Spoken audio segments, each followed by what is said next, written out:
Lana, thank you very much for joining us here at Highgrade. It's my pleasure. Due to geographical reasons, the resource industries, talking mining, oil, forestry, etc., has more interactions with Indigenous communities than most other industries. This relationship, however, it has not always been great. How would you describe the relationship nowadays? Well, I think that people in companies, whatever industry, are better understanding why it is important to work with communities and to build those relationships. It may not always be an easy task to do, but I think companies that can open themselves up to learn how they can do things in a more inclusive environment, how to communicate better, how to take knowledge and utilize that knowledge in planning their projects.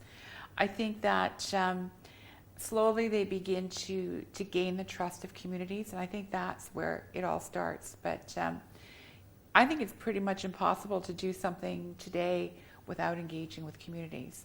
But I think we're all coming at it from a different place. So why would you say it is important for companies to engage with Indigenous communities? Well, I think in Canada, especially since Truth and Reconciliation and the Commission, I think that is becoming more widely known and widely expected. And so I think Indigenous communities are becoming empowered, and they're realizing, that there is economic strength to what they intend to do. And I think that they're at various levels, but I think that as they progress and as they move on, they're setting examples for other nations that are coming into this stream. And so it's really hard to not do it. And I think it's just an awareness of moving forward and how can that happen. And as you mentioned, Indigenous and non-Indigenous Canada are in a process of reconciliation. Mm-hmm.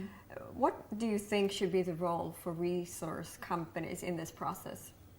Well, I think the word is in the process, how the approach is and coming at it from wanting to learn more about the community. I'm a huge proponent of early engagement, but what does that really mean? Does it mean just telling people about your project early? I think what we're missing is the operative word is engagement. And so how do we have those conversations?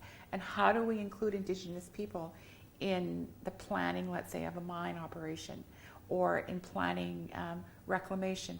How do we include people in those discussions? So I think it's evolving, and certainly I think it's surprising to a lot of people how once those relationships are established and relationships move into that realm of respect and friendship, it's really interesting to see how people perhaps view how important and how strong that can be.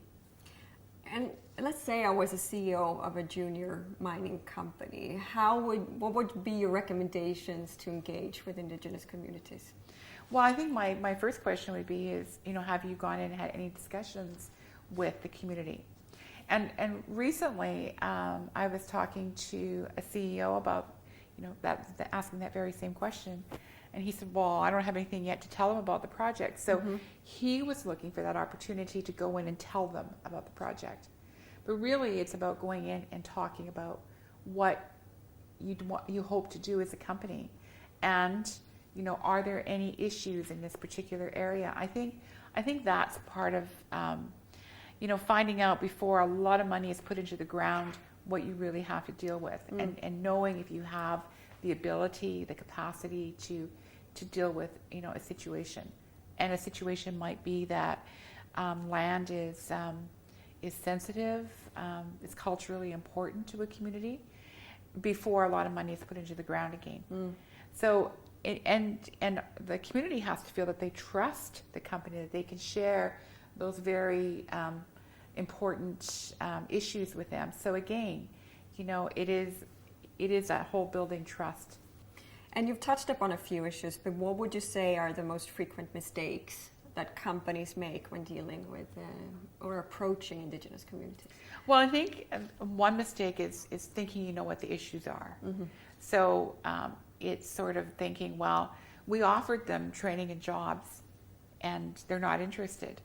Well, obviously then to me there hasn't been a conversation of what are the issues. And not everything can be dealt with in that realm of throwing money at something and hoping that that's going to get you the social license that you need to move forward. So again, you know, without real conversations, and if they sense that the people are not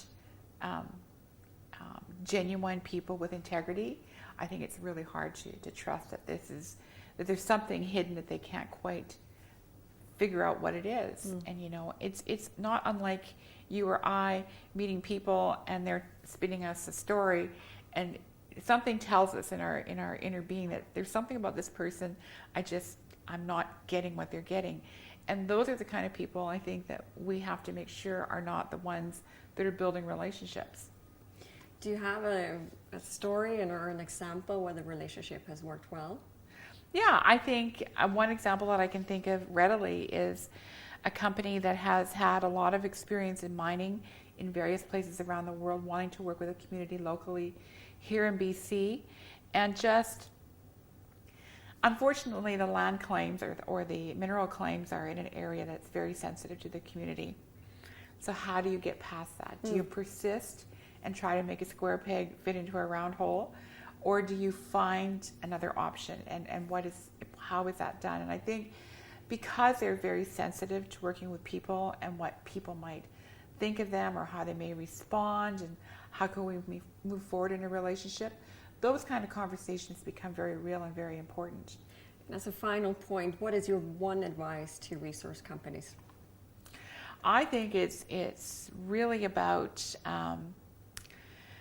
building that relationship with the community, a solid relationship that is not just chief and council, but is the entire community. And communication is really, really key. Lana, thank you very much for joining me today. Well, you're quite welcome. Thank you.